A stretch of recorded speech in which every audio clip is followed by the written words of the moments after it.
siap dibantu. Demikian hidupku di tanganmu, dengan urapan kuasa rohmu, ku dibaharui selalu.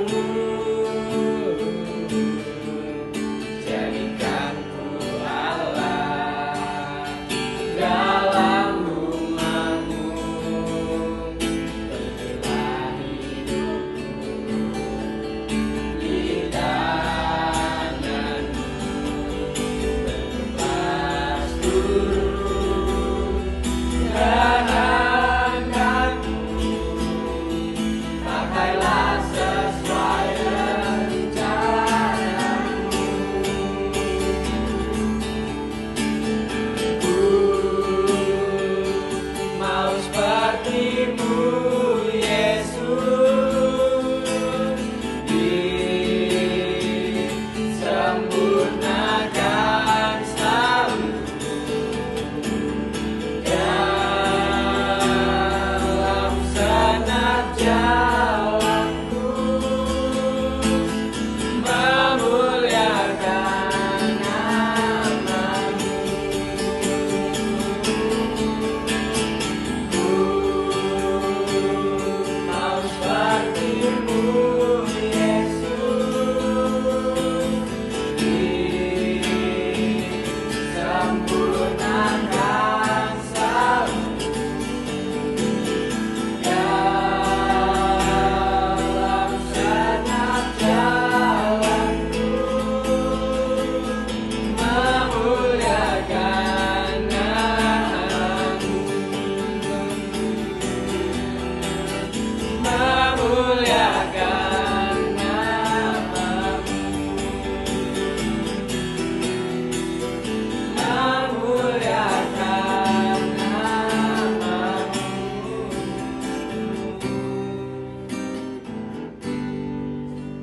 Barang siapa percaya kepada Dia, tidak akan dipermalukan. Nah, di situ saya pikir, oh iya ya, kitab suci berkata, barang siapa percaya kepada Dia, tidak akan dipermalukan. Berarti Tuhan itu tidak mempermalukan kita, saudara.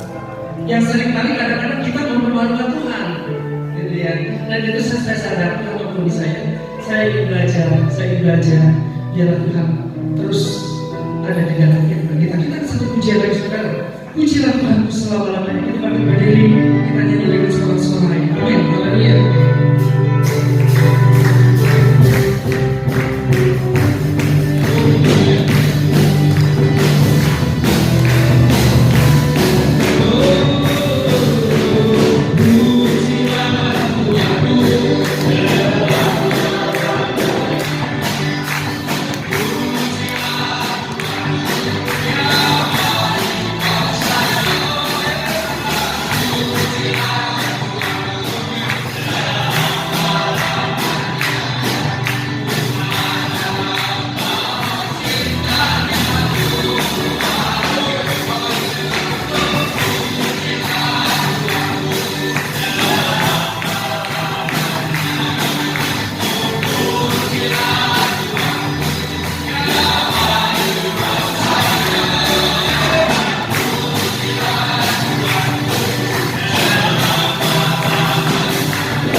percaya kepada Tuhan dengan sungguh-sungguh dan jangan mengandalkan kekuatanmu.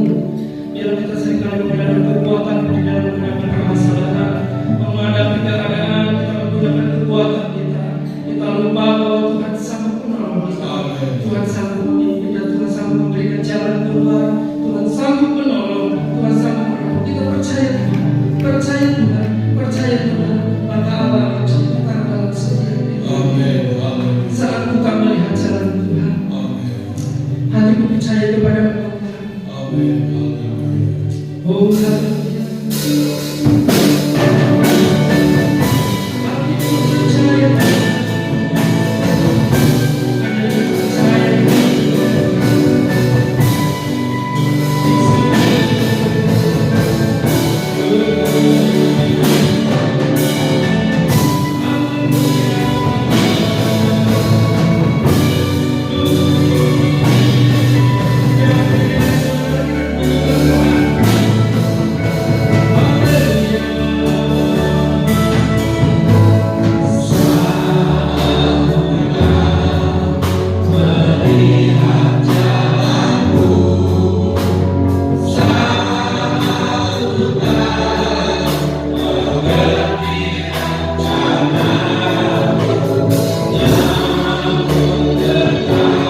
Haleluya.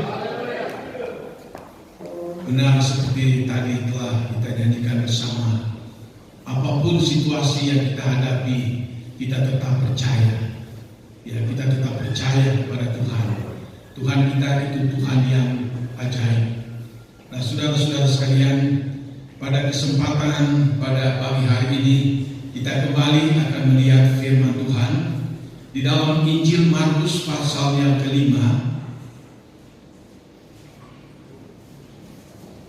Kita akan baca sebetulnya panjang ayat ini, tapi kita akan baca saja ayatnya yang ke-28 dan ayat yang ke-29.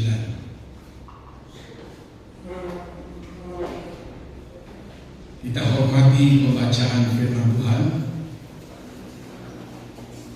dalam Injil Markus 5 ayat 28-29. Kita baca sama-sama 2, 3. Sebab katanya, asal kujamah saja jubahnya, aku akan sembuh. Seketika itu juga berhentilah pendarahannya, dan ia merasa bahwa badannya sudah sembuh dari penyakitnya. 30. Pada ketika itu juga Yesus mengetahui bahwa ada tenaga yang keluar dari dirinya. Lalu ia berpaling di tengah orang banyak dan bertanya, siapa yang menjamah jubahku? Puji Tuhan. Pada minggu lalu kita sudah mengikuti firman Tuhan tentang bagaimana iman kita harus kuat dalam menghadapi situasi dunia yang sekarang ini yang tidak menentu. Pengalaman kita tidak akan mampu menghadapinya. Kekuatan kita tidak akan mampu. Segala apapun yang ada di dalam dunia di luar Tuhan, kita tidak akan sanggup menghadapi keadaan dunia yang makin hari makin bertambah sukar dan makin sulit ini. Hanya ada satu jalan bagi kita sebagai orang percaya. Kita punya Tuhan dan kita beriman kepada Dia. Sebetulnya sederhana. Kita punya Tuhan Yesus yang sudah berjanji menyertai kita sampai kepada kesudahan alam. Dan kita percaya sungguh kepada Tuhan. Kita beriman sungguh kepada Tuhan. Apa yang difirmankan oleh Tuhan.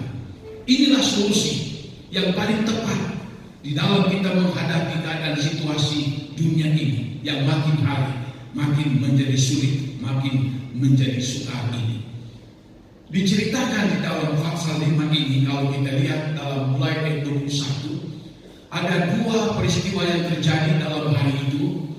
Seorang kepala rumah ibadat bernama Yairus mencari Yesus dan mendapatkan Dia dan mengatakan, tolong, anaknya sakit parah, dan minta Tuhan Yesus datang ke rumah dia mendoakan putri yang umurnya 12 tahun. Lalu dalam perjalanan itu dikatakan di dalam ayat ini dihadang oleh begitu banyak orang berbondong-bondong.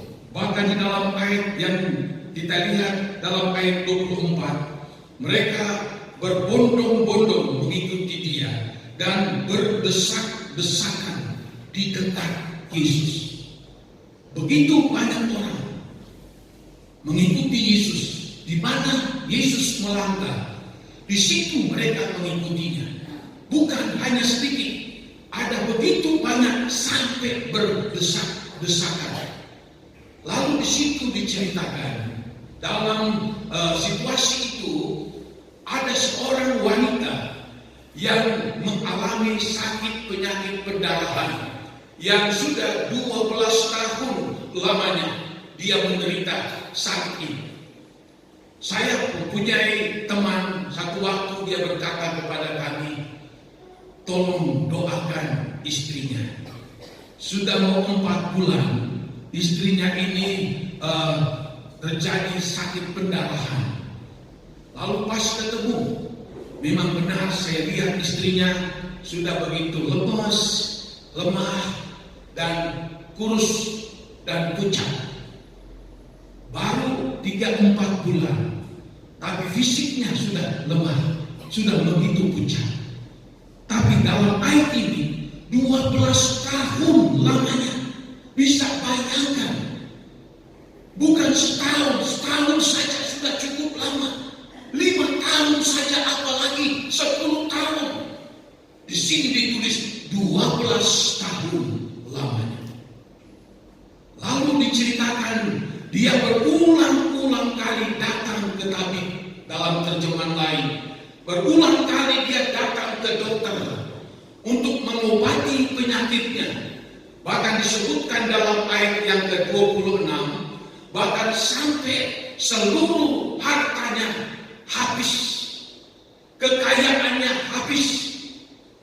Dia tidak mempunyai apa-apa lagi karena mengongkosi sakit penyakitnya ini. Dan sudah 12 tahun dan juga tidak sembuh-sembuh. Bahkan dikatakan dalam ayat ini, malah penyakitnya makin parah. Bayangkan 12 tahun pendarahan.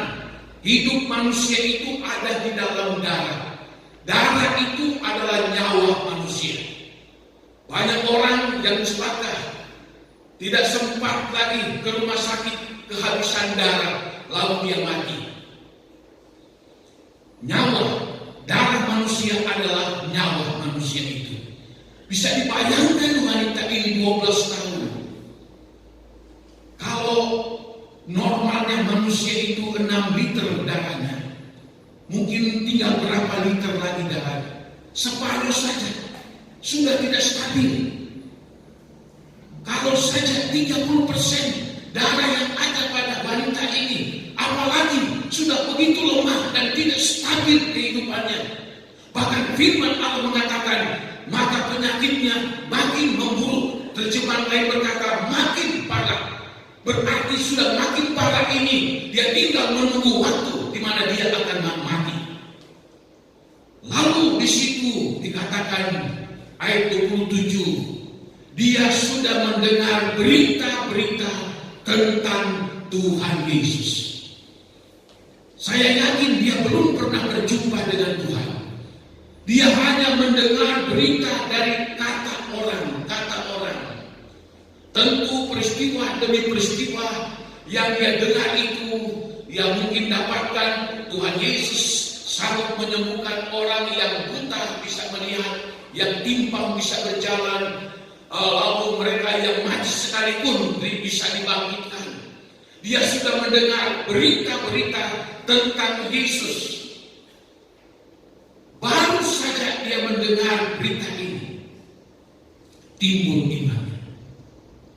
Dia pikir, wow, luar biasa sekali penderitaan yang dia alami. Ada 2. Pertama, fisiknya yang sudah begitu parah, Alkitab menulis. Dan juga kedua, ekonominya sudah tidak ada lagi. Mungkin awal penyakit dia masih punya kekayaan, dia masih banyak harta, dia masih banyak uang simpenannya barangkali. Tapi berjalannya waktu, penyakit itu menggerogoti ibu ini, maka hartanya sedikit demi sedikit terjual, dan makin lama makin habis. Dan betul-betul Alkitab berkata sampai habis kekayaannya, habis hartanya, habis uangnya. Bisa kita bayangkan penderitaan daripada ibu ini. Dia menderita lemas, sakit, hampir mati. Ditambah lagi dia sudah tidak punya uang lagi. Dia begitu menderita batin. Penyakitnya makin parah. Dia tidak punya apa-apa lagi. Tidak ada cadangan bagi dia. Mungkin juga awalnya dia orang kaya, tapi lama-kelamaan 12 tahun digerogoti penyakit, habis semua kekayaannya. Mungkin waktu dia kaya, banyak orang yang datang membantu dia, tapi lama-kelamaan habis semua kekayaannya. Mungkin tidak ada lagi orang yang mau mendekati dia. karena sudah tidak punya apa-apa lagi. Orang tidak memperdulikan dia lagi, sudah tidak memperhatikan dia lagi. Dengan kata lain, dia hanya hidup sebatang kara. Dia tidak ada lagi yang dia andalkan. Mungkin keluarganya, mungkin saudaranya, mungkin teman-temannya. Tidak ada lagi yang dia andalkan. Oh, dengan keadaan penyakit seperti itu, dengan kondisi ekonomi yang sudah begitu sekarat, begitu sangat menderita fisik dan batin daripada ibu ini, hanya tinggal harapan satu-satunya. Dia mendengar ada Yesus Kristus. Dia Maha Kuasa. Dia penuh dengan kasih. Dia penuh dengan belas kasihan. Kalau orang lain yang bisa tolong, saya pun yakin saya pasti akan tolong. Ini pekanan daripada ibu ini. Dia mendengar berita-berita tentang Yesus. Dan berita-berita yang dia dengar bukan berita-berita yang menakutkan, di mana Yesus itu orang yang jahat, di mana Yesus itu adalah orang yang tidak ada belas kasih, tidak. Tapi dia banyak mendengar Yesus penuh dengan kasih, Yesus penuh dengan belas kasihan, Yesus penuh dengan kuasa. Oh, ini yang dia pegang. Meskipun orang lain tidak menggubris diriku, orang lain tidak memperhatikan aku, tapi ini harapan satu-satunya bagiku. Dan saat itu datang waktunya. Tuhan Yesus mendatangi desanya karena dipanggil oleh Bapak Yairus untuk menolong anaknya yang sakit hampir mati. Maka ibu ini, dia pikir, ini kesempatan. Aku akan datang berjumpa dengan dia. Namun logika manusia bisa juga berpikir begini.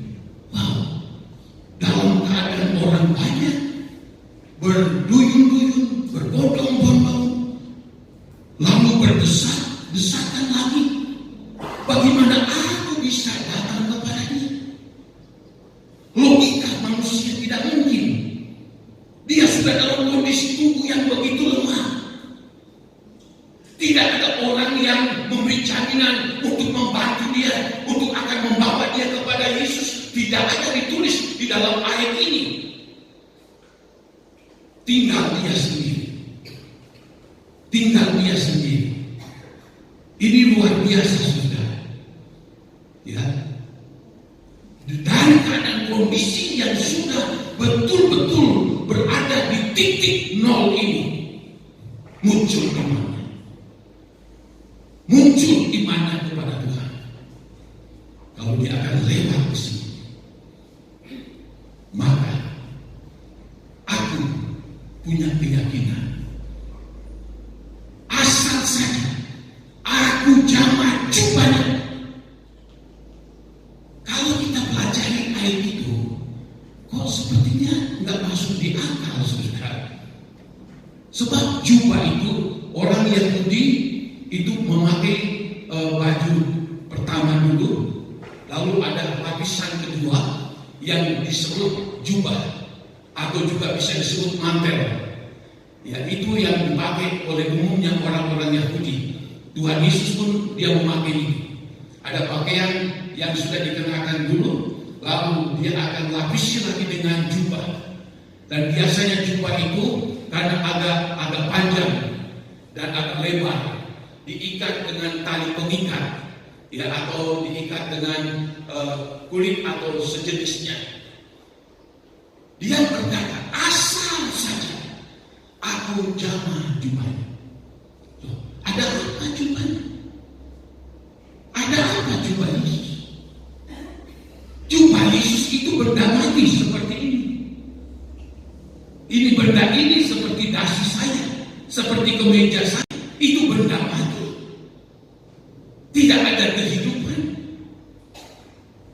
Andai kata di belakang saya pakai jubah, orang mungkin sudah memegang jubah saya 5-10 orang.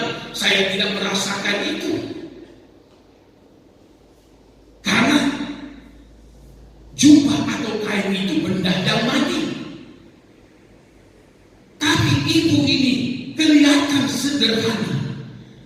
tetapi di dalamnya penuh dengan percaya sama Tuhan, penuh dengan iman. Aku akan pergunakan kesempatan ini.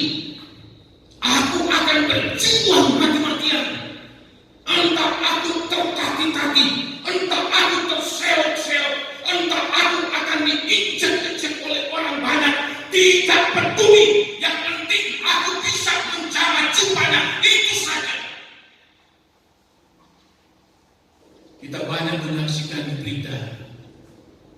Ada satu orang kaya membagikan sembako kepada masyarakat.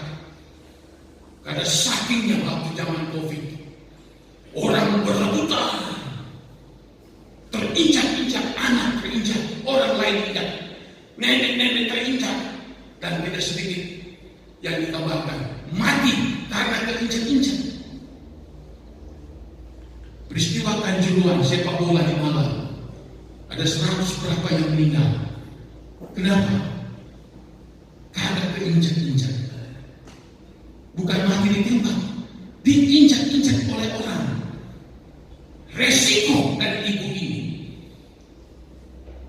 berdesakan orang begitu banyak, kondisi fisiknya yang begitu lemah, logikanya tidak mungkin.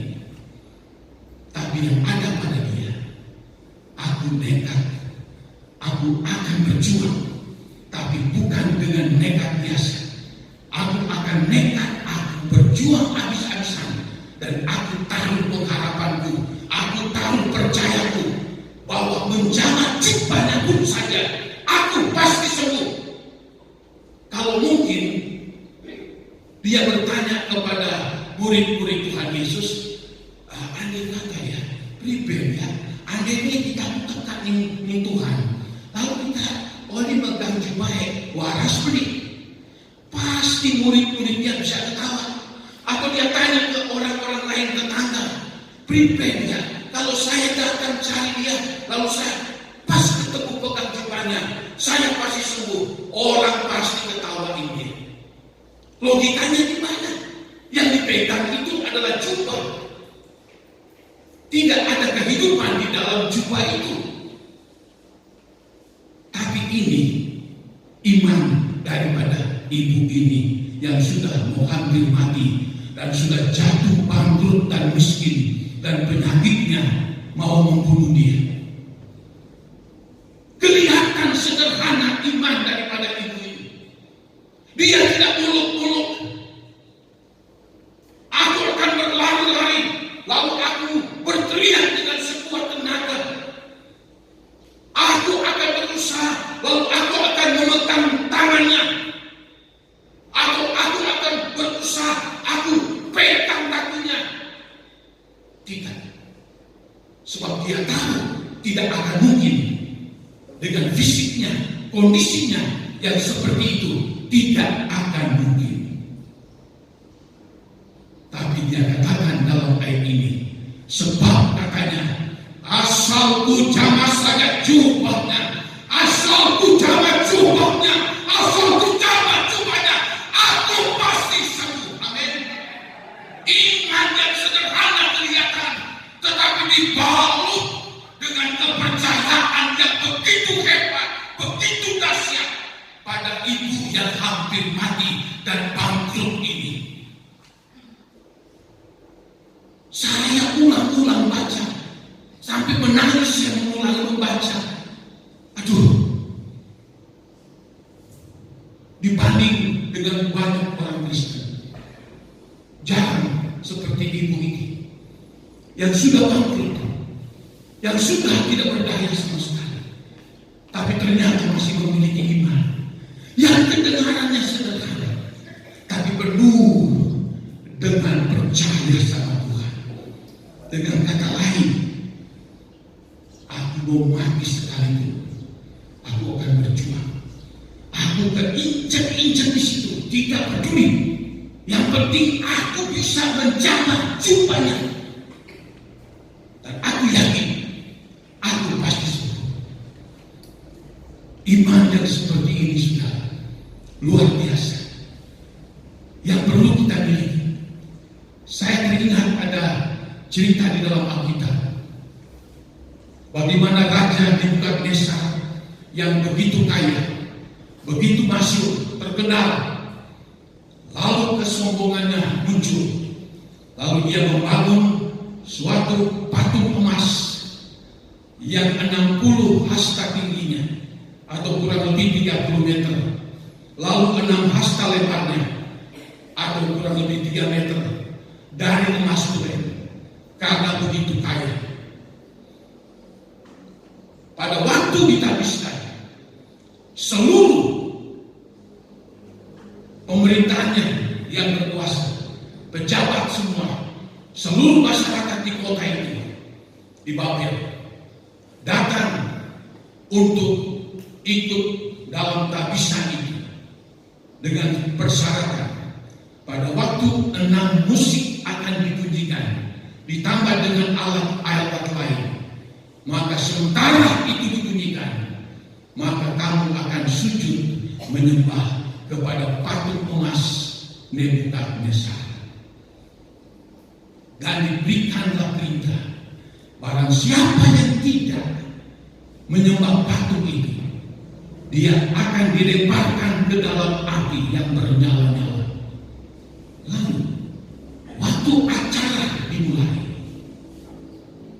musik dibunyikan, semua orang sujud menyembah kecuali 3 orang, Sadrak, Mesak, dan Abednego. Nebukadnezar telah memilih orang-orang yang intelnya, orang kastil, untuk memata-matai siapa yang tidak mau sujud menyembah. Dan mereka laporkan kepada raja, ada 3 orang, justru mereka jadi pejabat di pemerintahan Tuhan. Mereka tidak mau sujud menyembah patung itu. Marahlah si Nebukadnezar. Begitu meluap-luap kemarahannya, lalu ya panggil mereka, datang menghadap. Lalu apa yang dia katakan kepada 3 orang ini?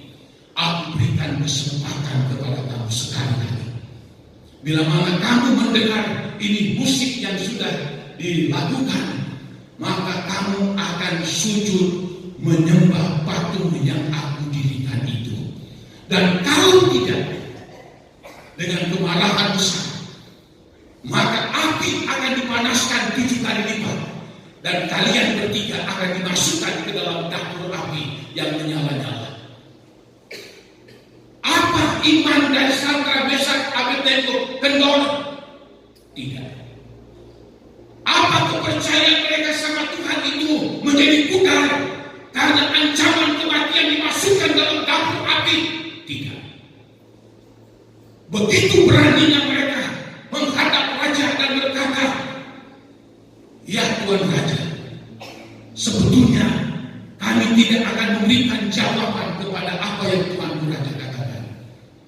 Tapi hanya Tuhan tahu, andai kata Allah yang kami sembah dan kami puji itu tidak akan menolong kami, tidak akan melepaskan kami dari dapur api dan dari tangan raja, janganlah harap Tuan Raja, kami akan sujud menyembah patung yang Tuan Raja dirikan. Raja begitu murka, lalu dia sudikan mereka semuanya dengan baju-baju mereka, dari kepala sampai di kaki, lalu dilemparkan ke dalam dapur api. Raja terhina oleh perkataan 3 orang ini. Begitu banyak orang, banyak pejabat, raja dipermalukan. Ini luar biasa iman percaya 3 orang ini. Kata mereka, andai kata Allah yang kami sembah, kami layani, kami puji, kami muliakan, kami beribadat kepadanya, tidak mau menolong kami tidak akan menyembah. Sebab mereka sejak kecil sudah dididik di Israel, tidak boleh menyembah patung, tidak boleh menyembah ilah lain. Di dalam Keluaran pasal 20 ayat 3 di situ disebutkan, kalau bangsa Israel menyembah patung, maka mereka itu akan dihukum, dikutuk oleh Tuhan sampai kepada 3 dan 4 keturunan. dikutuk oleh Allah sebab mereka menyembah patung. Itu mereka pegang. Kok cuman asal jongkok sebentar, apa susahnya? Tapi iman mereka diuji seperti ini. Meskipun cuma jongkok sebentar, mungkin teman-temannya pejabat berkata, sadela baik, Sadrak, Mesak, Abednego, ya, kali ini baik, tidak seterusnya, sekali baik. Tidak. Meskipun Allah yang kami sembah tidak menolong kami, jangan harap Tuhan Raja, kami akan sujud menyembah patung yang kau buat. Cerita pendeknya, bodyguard yang mengangkat mereka masuk ke api, justru mereka yang mati. Tapi waktu mereka masuk dalam dapur api, firman Allah ceritakan ada 4 orang yang ada dalam dapur api yang menyala-nyala. Dikasih tahu kepada Nebukadnezar, bukankah 3 yang ditaruh di situ? Kenapa yang 1 ada 4 semua? Bahkan yang 1 orang ini seperti dewa rupanya. Maka saat itu Nebukadnezar sadar. Mereka berjalan-jalan di dalam api dan api tidak menghanguskan mereka. Dia keluarkan mereka. Keluar kamu. Sungguh terpujilah Allah Sadrak, Mesak dan Abednego. Mereka tidak mau menyembah patung yang aku buat demi mempertahankan iman dan percaya mereka kepada Allah mereka. Lalu dia katakan begini kepada seluruh masyarakat, jangan ada seorang pun menghina akan Allah Sadrak, Mesak dan Abednego. Aku akan cincang-cincang mereka, rumah mereka akan dihancurkan menjadi puing-puing. Terpujilah Allah Sadrak, Mesak dan Abednego. Siapakah Allah Sadrak, Mesak dan Abednego? Itulah Allah saya dan saudara-saudara. Itulah Tuhan kita Yesus Kristus yang tidak pernah berubah dulu, sekarang, bahkan sampai selama-lamanya. Iman kita harus perjuangkan, kita harus pertahankan, saudara. Sama seperti dengan si ibu ini, dengan begitu lemahnya, namun aku bisa menjaga jubahnya saja, aku sembuh.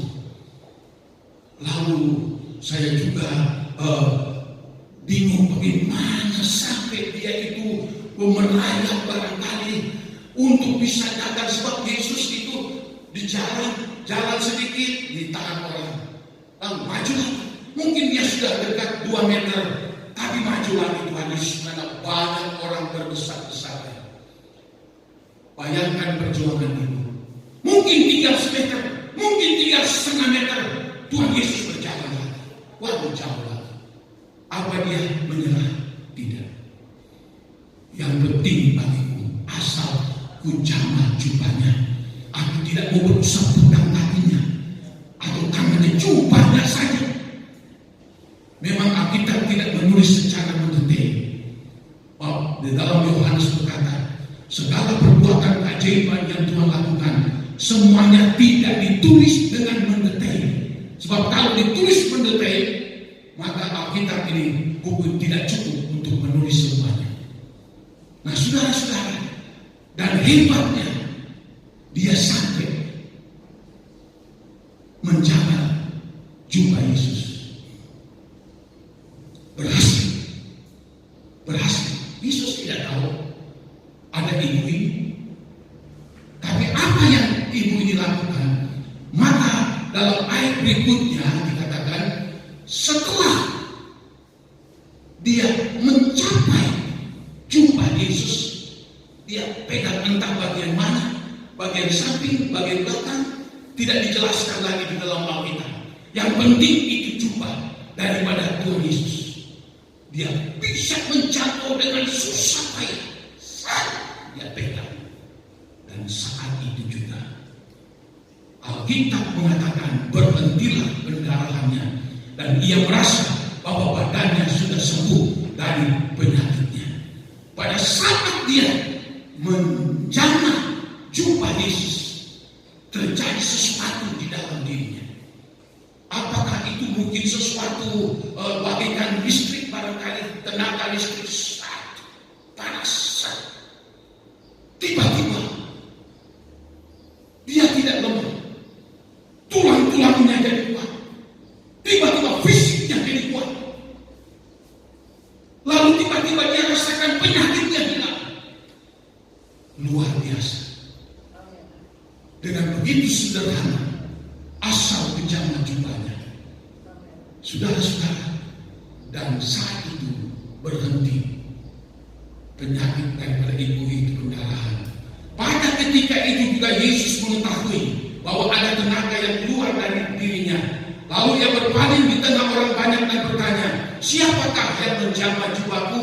Murid-murid yang menjawab, engkau melihat bagaimana orang-orang ini berdesak-desakan dekatmu, dan engkau bertanya, siapa yang menjamah aku? Tuhan bertanya, siapa yang menjamah aku? Sebab begitu banyak orang. Kenapa Tuhan bertanya? Karena di dalam ayat dikatakan, karena di dalam tubuh Yesus itu mengalir dan keluar tenaga. Terjemahan lain, dalam diri Yesus itu mengalir dan keluar kuasa.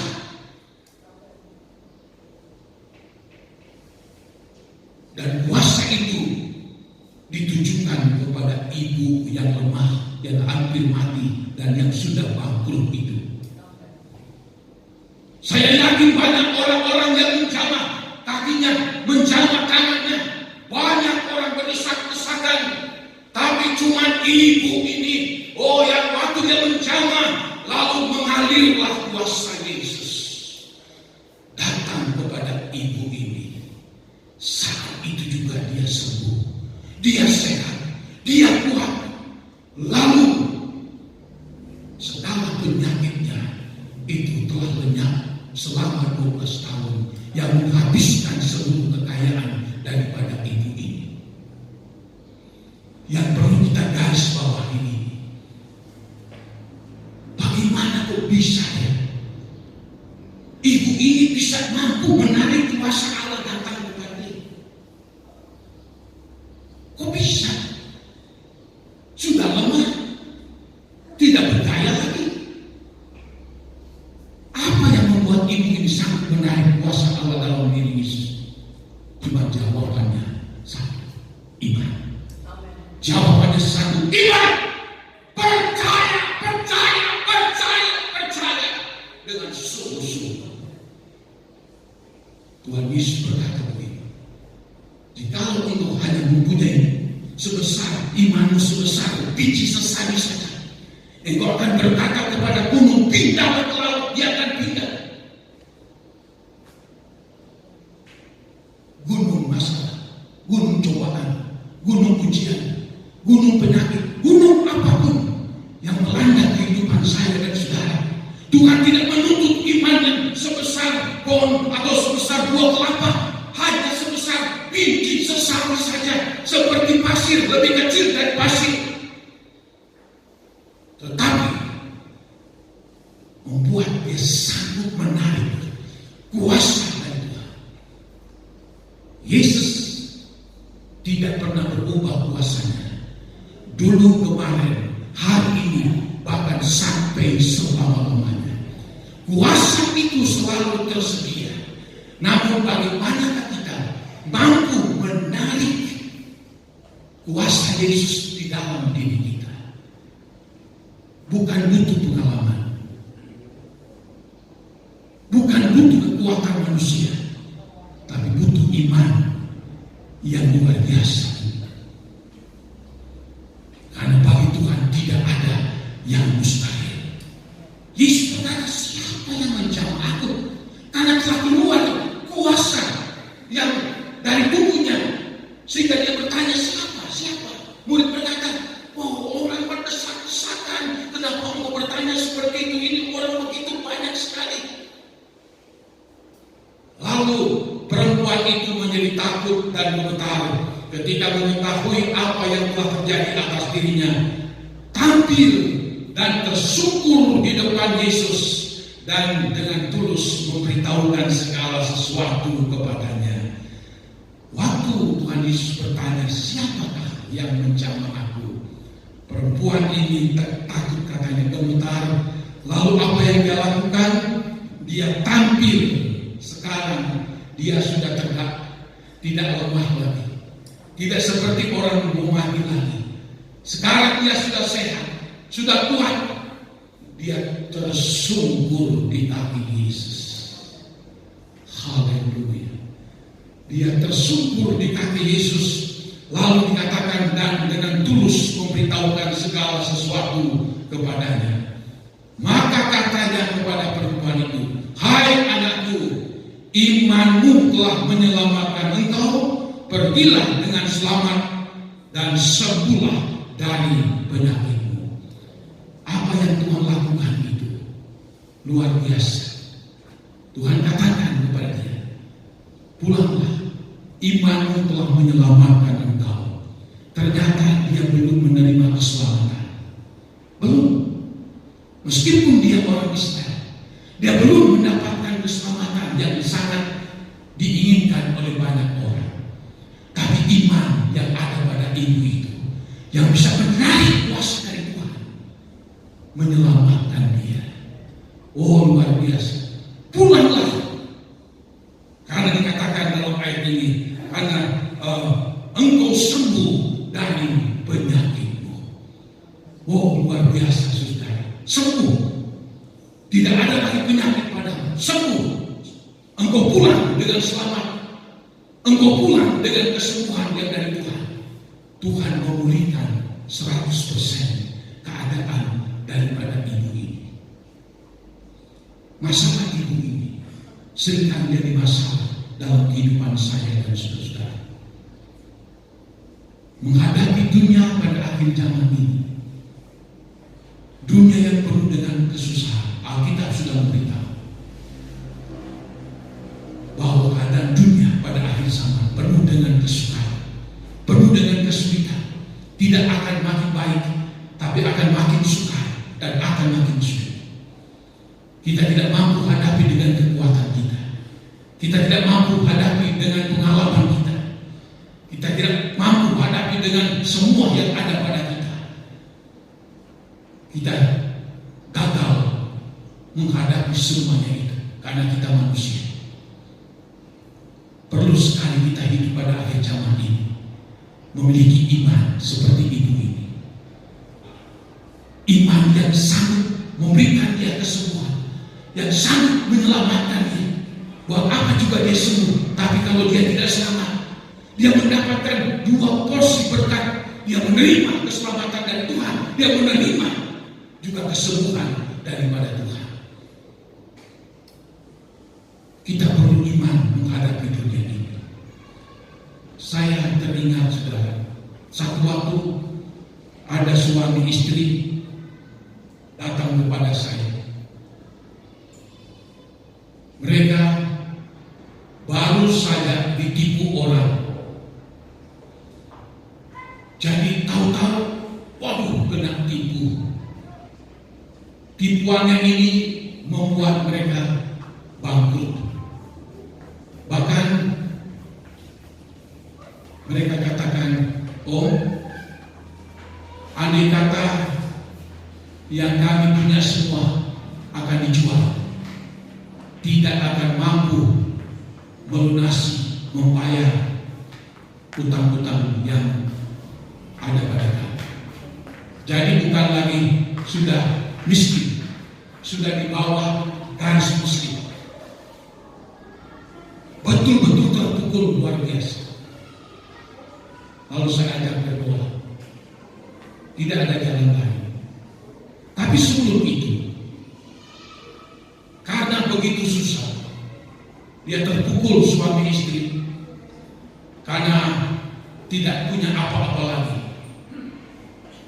Sebelum itu, ada yang menawarkan mereka supaya engkau bisa Sukimani, anak dukun yang hebat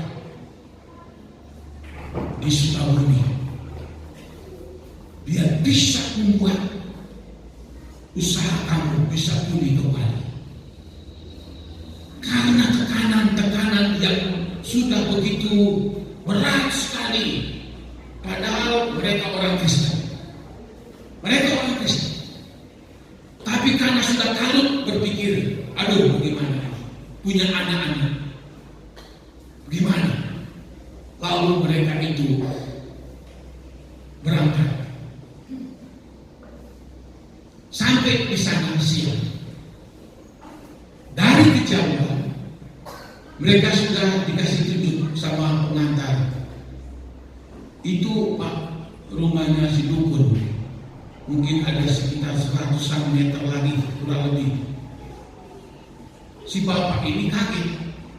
Loh, masa itu rumahnya? Oh iya, itu rumahnya. Lalu si bapak ini berpikir, loh, jadi dukun bisa bikin suci orang. Kok rumahnya aja kayak gitu? Rumahnya saja, ya kayak orang susah banget, orang miskin. Mulai ada keraguan di dalam dirinya. Wah, udah datang jauh-jauh, ternyata jadi dukunnya sakit, tapi ternyata rumahnya saja rumah dukun. Tapi ya wis dalam tinggal mungkin 25 meter. Apa yang terjadi? Panas terik. Tiba-tiba petir di siang bolong. Itu mungkin yang dinamakan petir siang bolong. Langit cerah. Tiba-tiba petir begitu kuat sekali. Padahal di desa,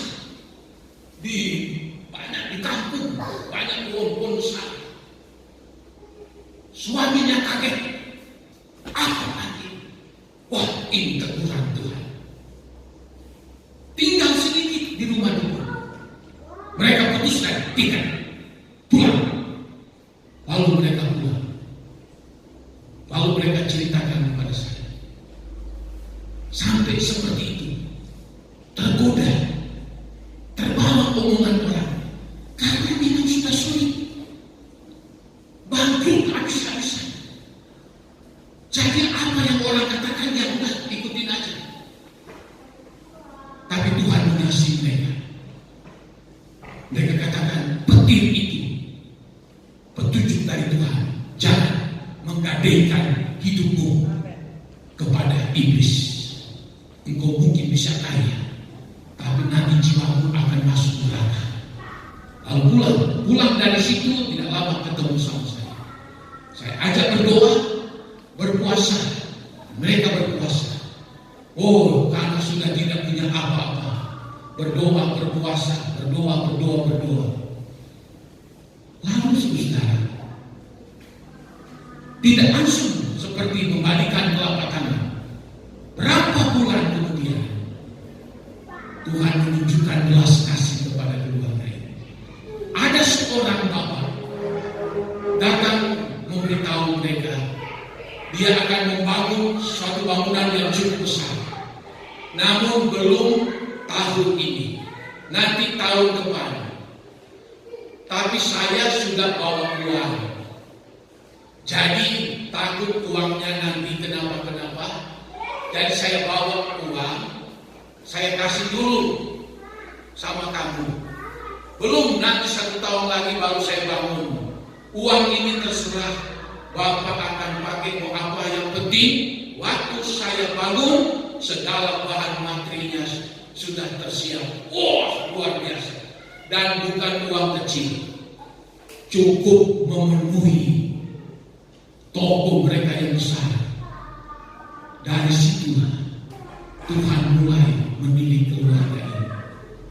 Mereka betul-betul andalkan Tuhan, beriman sama Tuhan, tidak tergoda. Mereka makin mengasihi Tuhan, mereka makin sungguh-sungguh sama Tuhan.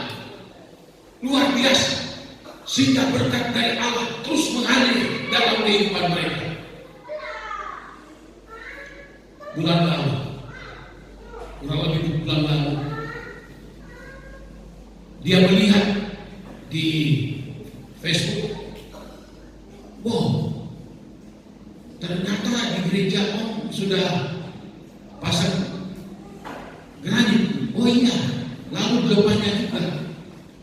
Oh iya, saya lihat Om. Oh iya, aduh, gerejanya udah bagus, depannya udah bagus. Gimana Om kalau mimbarnya diganti? Saya bilang ya terserah ya, mimbarnya diganti Om, supaya serasi dengan lantai gereja, dengan gereja besar. Lalu udah Om cari saja di apa itu YouTube, mungkin ada mimbar yang Om kelihatan bagus, malah tukang mebelnya disuruh dari Sumedang datang ke sini hanya untuk mencari saya dan kira-kira seperti apa, karena mendesak. Aduh, cari di Google apa, Facebook atau apa, lalu pengerja kasih kalau bagus juga ya, bagus juga. Lalu oh ya oke, boleh saja, jangan cuma mimbar, meja perjamuan suci juga. Ini meja perjamuan suci. Mimbar kita itu sudah dari tahun 94, sudah berapa tahun? 29 tahun. Dan diganti-ganti tambal sulam. Meja perjamuan suci dulu dari triplek, lalu diganti dengan bekasan, baru kali ini diganti dengan baru. Kemarin ini saya panggil Tommy Amin datang menurunkan sebab cukup berat. Saya tanya sama tukang dari Sumedang, Pak, habis berapa? 7,5 juta. Oh. Setelah ditelepon sudah datang itu mimbar sama meja perjamuan. Oh puji Tuhan, sudah datang ya? Oh iya. Dia malah yang bilang terima kasih. Terima kasih ya Om. Terima kasih Tante ya. Iya, terima kasih. Katakan kami yang terima kasih. Dengan iman mereka jalani kehidupan mereka. Saya pikir, ya, memang kalau banyak menabur yang baik, nanti juga akan menuai yang baik. Ini konsep dan prinsip saya sebagai hamba Tuhan. Menabur. Saya tidak minta. Mereka yang tawarkan. Ada lagi yang ditawarkan. Gak tahu.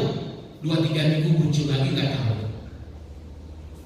Kita anti dan minta-minta. Anti sama sekali. Tapi dengan iman. Dulu mereka bangkrut. Tidak punya apa-apa. Dijual juga tidak akan sanggup membayar utang-utang. Tetapi dengan iman mereka kepada Tuhan, Tuhan tolong mereka, Tuhan angkat kembali, Tuhan pulihkan mereka kembali, dan mereka diberkati. Bahkan sampai kepada anak-anak mereka diberkati oleh Tuhan. Ini kalau kita berjalan di dalam iman, saudara. Kita hidup kita ini boleh kita pakai pengalaman, boleh kita pakai kemampuan kita, tapi kita utamakan iman kepada Tuhan. Kita tampilkan iman kepada Allah, itu ada di depan. Dan kita akan lihat Tuhan akan campur tangan di dalam kehidupan saya dan saudara. Sudah 3 kali khotbah tentang iman. Kenapa saudara? Karena saya melihat dalam berita, melihat dalam situasi dunia ini tidak makin baik, akan makin bertambah sulit, akan makin bertambah sukar kehidupan ini, saudara. Kita tidak akan bisa hadapi dengan kekuatan. Oh, saya pengalaman, saya akan hadapi, saya bisa begini. Tidak. Semua itu bisa gagal semuanya, saudara. Tapi kalau kita pasrah kepada Iman kita taruh kepada Tuhan. Yang tidak mungkin akan menjadi mungkin. Yang tidak bisa bagi manusia akan menjadi bisa bagi Allah kita. Itu taruh iman dengan sungguh-sungguh. Ada orang beriman setengah-setengah. Ada orang beriman tapi imannya iman kayak kerupuk. Ada masalah langsung lepas. Tidak. Iman itu harus tetap teguh. Iman itu harus tetap kuat. Meskipun belum ditolong Tuhan hari ini, mungkin besok, mungkin minggu depan, mungkin kapan, itu tergantung dari Tuhan.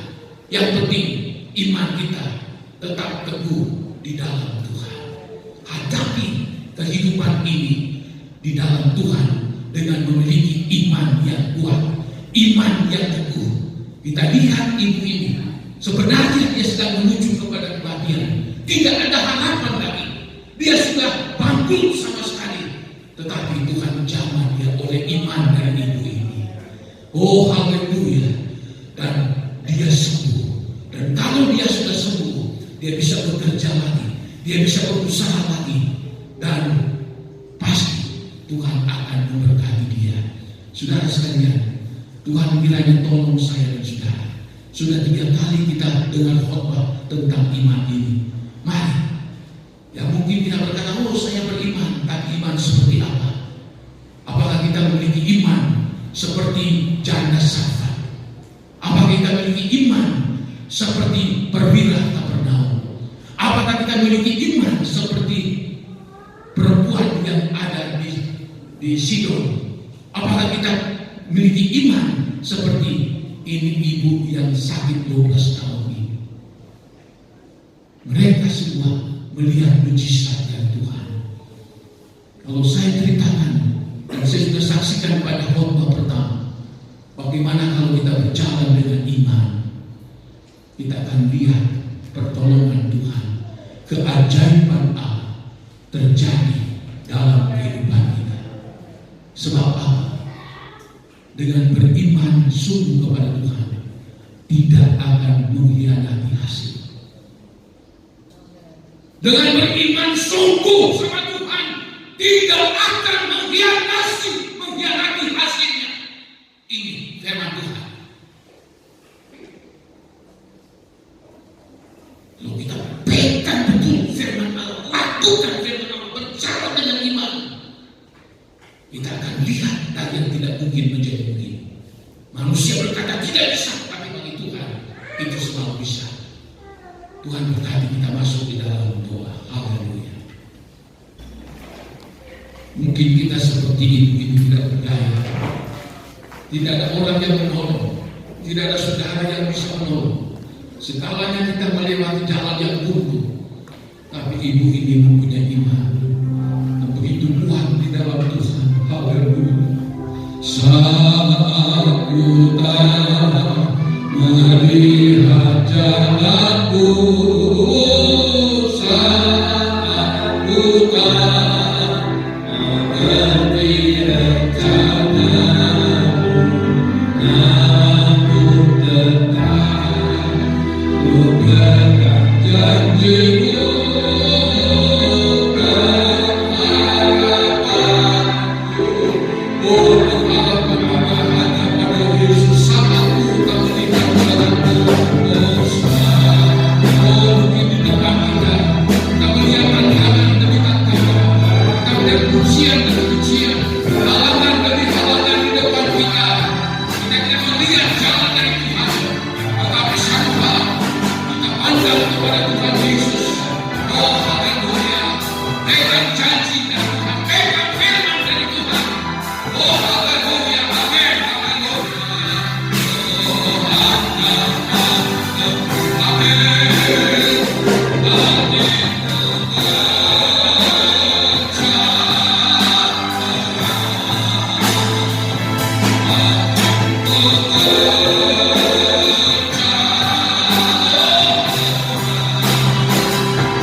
Saya percaya semua kita yang ada saat ini punya beban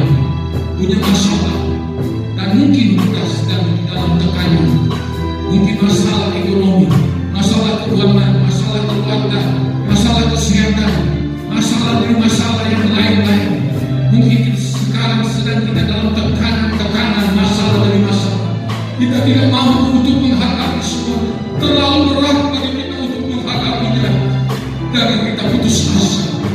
Datang sama Yesus. Oh, kita berharap sama Tuhan. Haleluya. Haleluya. Dialah yang sanggup menolong. Dialah yang sanggup untuk bisa mengatasi semua persoalan kita. Kita nyanyikan lagi kor ini. Bila saudara ada masalah, angkatlah tanganmu. Tuhan melihat tanganmu yang terangkat. Bebanmu, persoalanmu, tantangan pujianmu. Oh, haleluya, haleluya. Kau mengangkat tangan di hadapan Tuhan. Tuhan melihat, haleluya, beban yang kita alami. Oh, melihat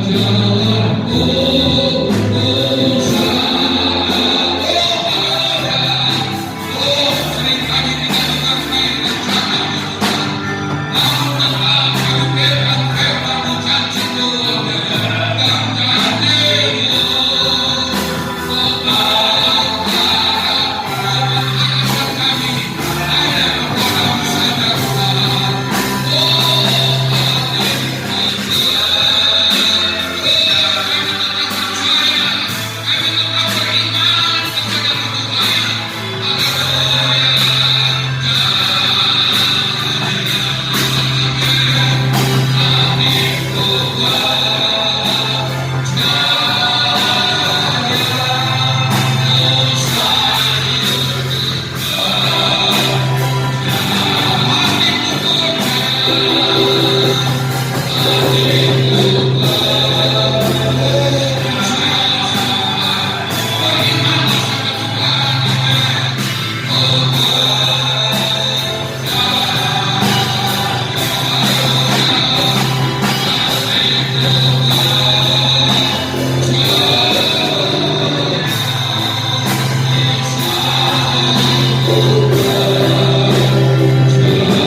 Tuhan. Yang penting kami selalu percaya kepada Tuhan, selalu taat dan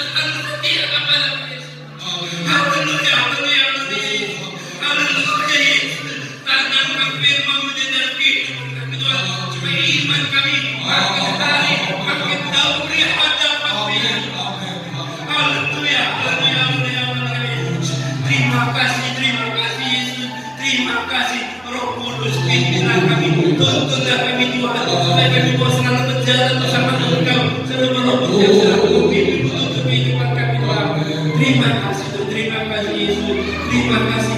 Berkati Bapak Gembala kami Tuhan, berkati pakai Bapak kembali kami lebih heran kami Tuhan, berkati beri kekuatan kesehatan selalu Tuhan. Haleluya, haleluya, haleluya. Terima kasih Tuhan, terima kasih Tuhan. Sebentar kami akan kembali membeli